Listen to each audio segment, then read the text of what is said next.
Tennessee. That's the only thing I know, is they moving to Tennessee, and I know her name, even though technically once she moved, it made it super difficult.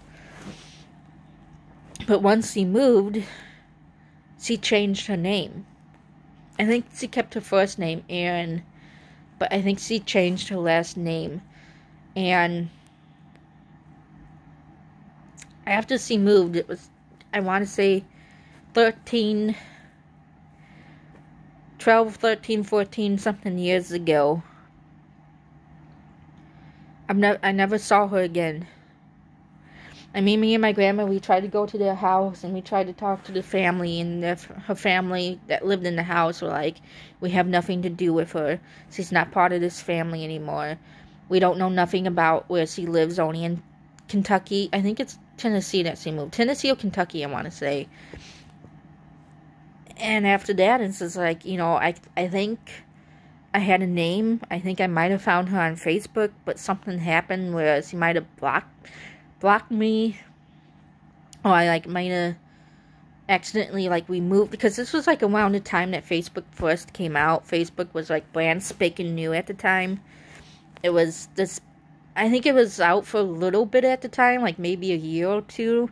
So it wasn't brand spanking new, but Facebook was new to a lot of people at the time. So a lot of people like me didn't know how to use it properly.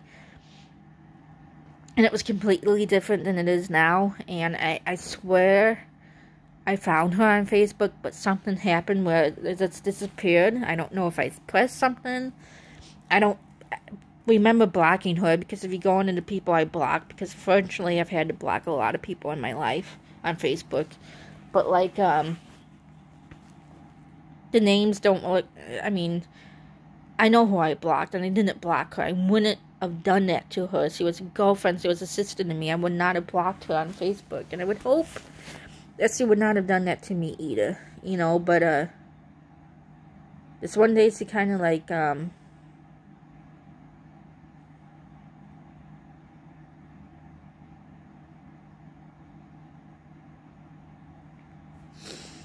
one day she kind of just disappeared, and I never saw her again. And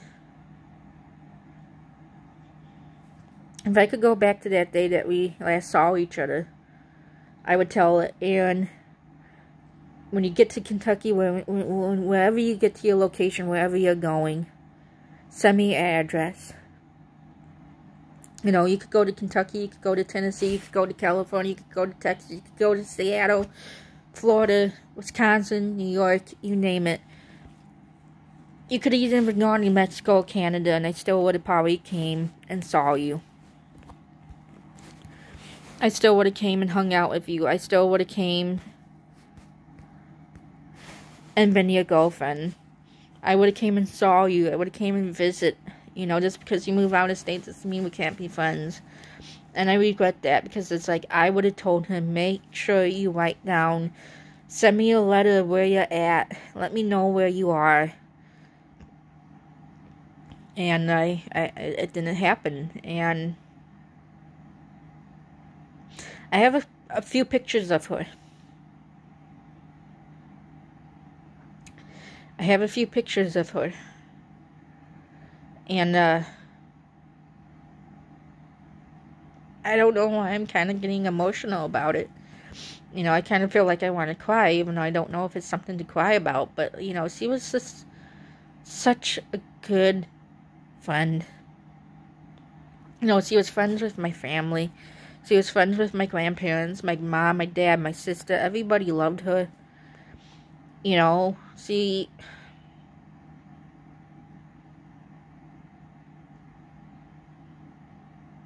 always a friend to me. You know, I used to have dreams that she came back and I saw her again. And those haven't happened since she's moved. But it's like, you know, my dream, one of my many dreams come true is that one day she comes back to visit. And I would always tell my grandma, hey, if she comes to your door, you call me and I'll be there in 2 minutes, because I literally live 2 minutes away from my grandma's house. And I said, she knocks on your door one day saying, hey, I'm in town, you call me and I'll be there, like, there's no tomorrow, you know. And one of my dreams and my wishes was one day she sent me a letter saying, "This is me, this is Erin, this is my address, this is where I live." And I would still accept her. I would always be her friend. That's because I told her, I said, "You can move out of state all you want, you can go anywhere, but I will always be your friend and you will always be mine." And God forbid she, and God forbid, when I say that, hopefully one day if she comes back, it's like, hey, you're still a friend to me. She was a sister to me. She was a true girlfriend. Like the girlfriends I have now. All the friends I have now. Like I said, the names, Letty, Wendy, Judy, Jennifer, Stephanie, Cassie, Corey, Monica, Cassandra, you name it. I have a lot of friends that start with the letter K. Sergio, Richard, Tito, you name it.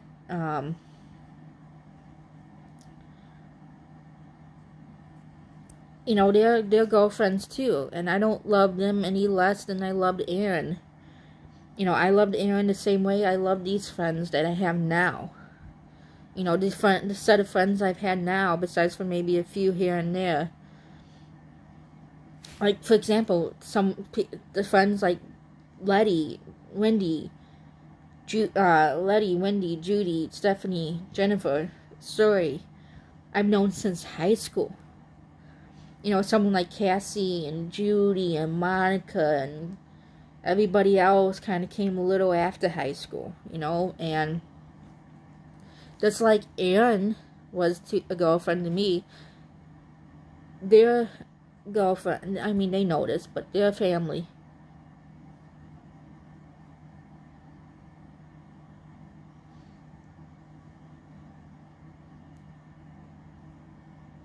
you have 4 chambers in your heart. One chamber is for blood-related family, like my aunts, uncles, cousins, mom, dad, sister, dog, grandparents. That's one chamber. Even though I like to split that chamber in half and say one is for blood-related family, one is for non-blood-related family, because my girlfriends, like everyone that I just named, they're as much as family to me as blood, besides the fact that they're not blood related. They're not blood relatives. But yet, I treat them like their family. I act like their family. I love them as much as I love my family, my own family. I care for them like I care for my own family. I would take a bullet for them like I would take my own family bullet, I got their backs, they got mine. I treat them like sisters, like brothers from another mother that I've never had. I don't want to say I've never had, because I do have a sister that I love to death. But, my friends, my girlfriends, they could come to me and say I killed somebody. And I would probably say, your secret's safe with me. I would never, pinky swear, I would never tell anybody. If they came to me and said I killed somebody, I would probably be like, you did what? You did what? Wait, huh? You killed somebody without letting me know and without letting me help? You know me, I'm Italian, I got Capone in my blood, and you just killed somebody and you didn't tell me, and you didn't let me help with it?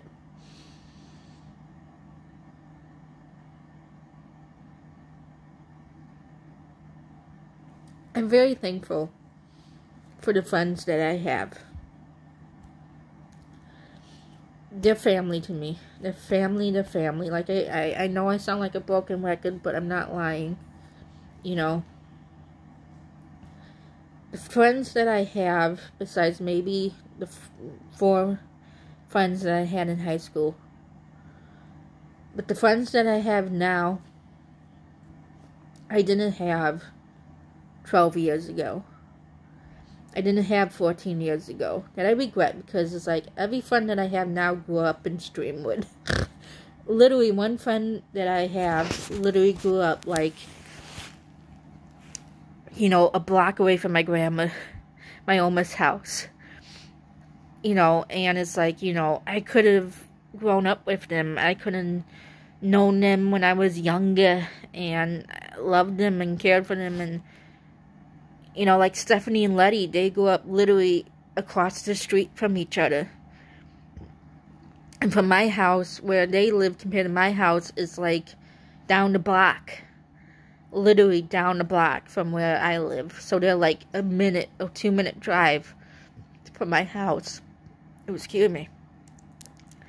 And it's like, I could have grown up with you guys. You know, I could have known you guys my whole life, but I didn't. But you know what? I'm not complaining because it's like,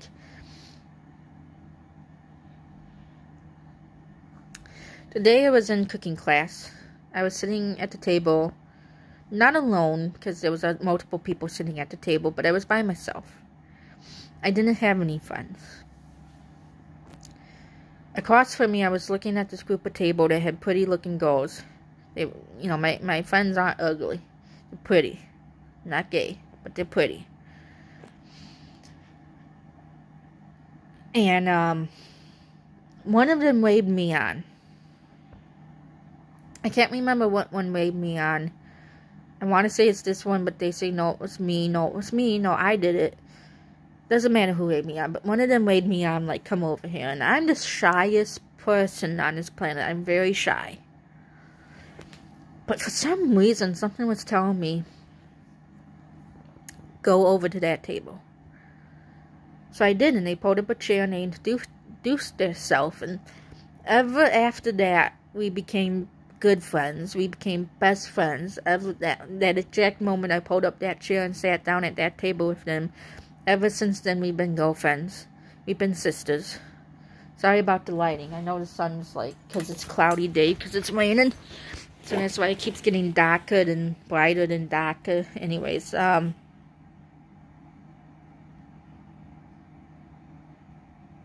after I pulled up my chair, it was like, I want to say, it was like love at first sight, even though it's not that type of...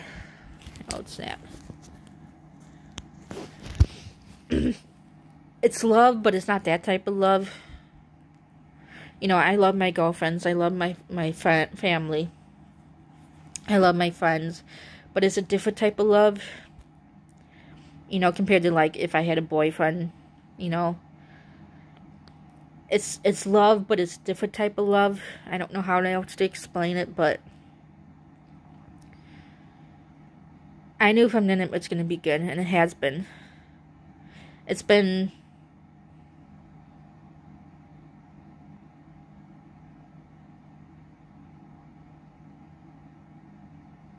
Hang on a second. It's been 8 years. 8 or 9 years. Since I graduated high school.